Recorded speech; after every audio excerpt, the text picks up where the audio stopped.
Subscribe the channel for latest updates. Press the bell icon. Get ready for the dictation at the count of 3, 2, 1. Start. The immediate cause for the filing of this writ petition was an incident of alleged brutal gang rape of a social worker in a village of Rajasthan. The petition was brought as a class action by certain social activities and NGOs with the aim of focusing attention towards this societal aberration and assisting in finding suitable methods for realization of the true concept of gender equality and to prevent sexual harassment of working women in all workplaces through judicial process. Para. The court, while admitting the petition under Article 32 of the Constitution, held that such incidents resulted in the violation of the fundamental rights of gender equality and the right to life and liberty, the court declaring them to be a clear violation of the rights under Articles 14 right to equality, 15 prohibition of discrimination on grounds of religion, race, caste, sex, or place of birth, and 21 right to life and liberty of the Constitution, and stated one of the logical consequences of such an incident is also the violation of the victim's fundamental right under Article 19 under bracket 1G to practice any profession or to carry out any occupation, trade, or business.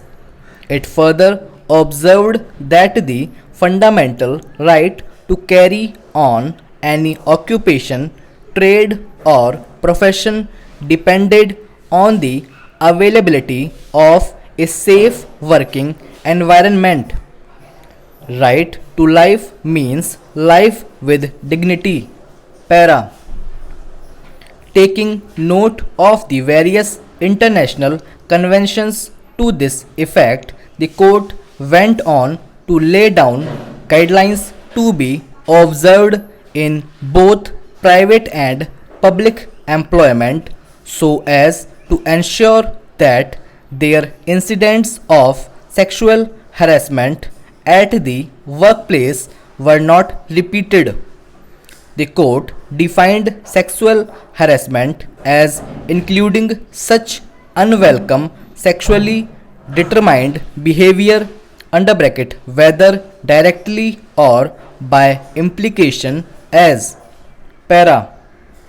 The court held that where any of these acts were committed in circumstances whereunder the victim of such conduct has a reasonable apprehension that in relation to the victim's employment or work, whether she was drawing salary or honorarium or voluntary, whether in government or public or private enterprise, such conduct would be considered as humiliating and constituting health and safety problems.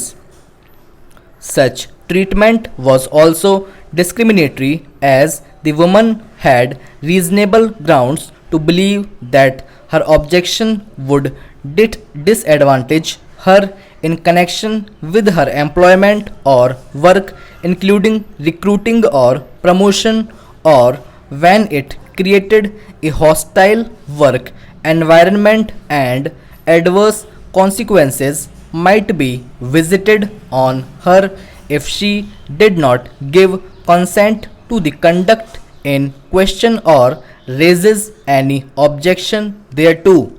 Para. The court also gave other directions to ensure that no sexual harassment took place at the workplace and the responsibility for ensuring the same was placed on the employer. It was further directed that the complaint of the sexually harassed worker was to be addressed at the workplace, therefore, complaint committee were to be formulated. The court also ordered the employers to create awareness about the right of being protected from the sexual harassment, and for that it ordered to notify these guidelines and any law in this regard. Para. This case lays down the framework and guidelines for the protection of the working woman from sexual harassment at the workplace.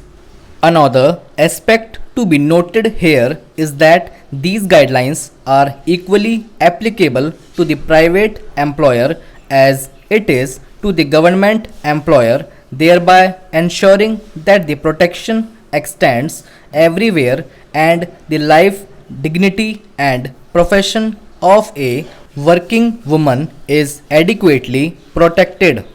Stop.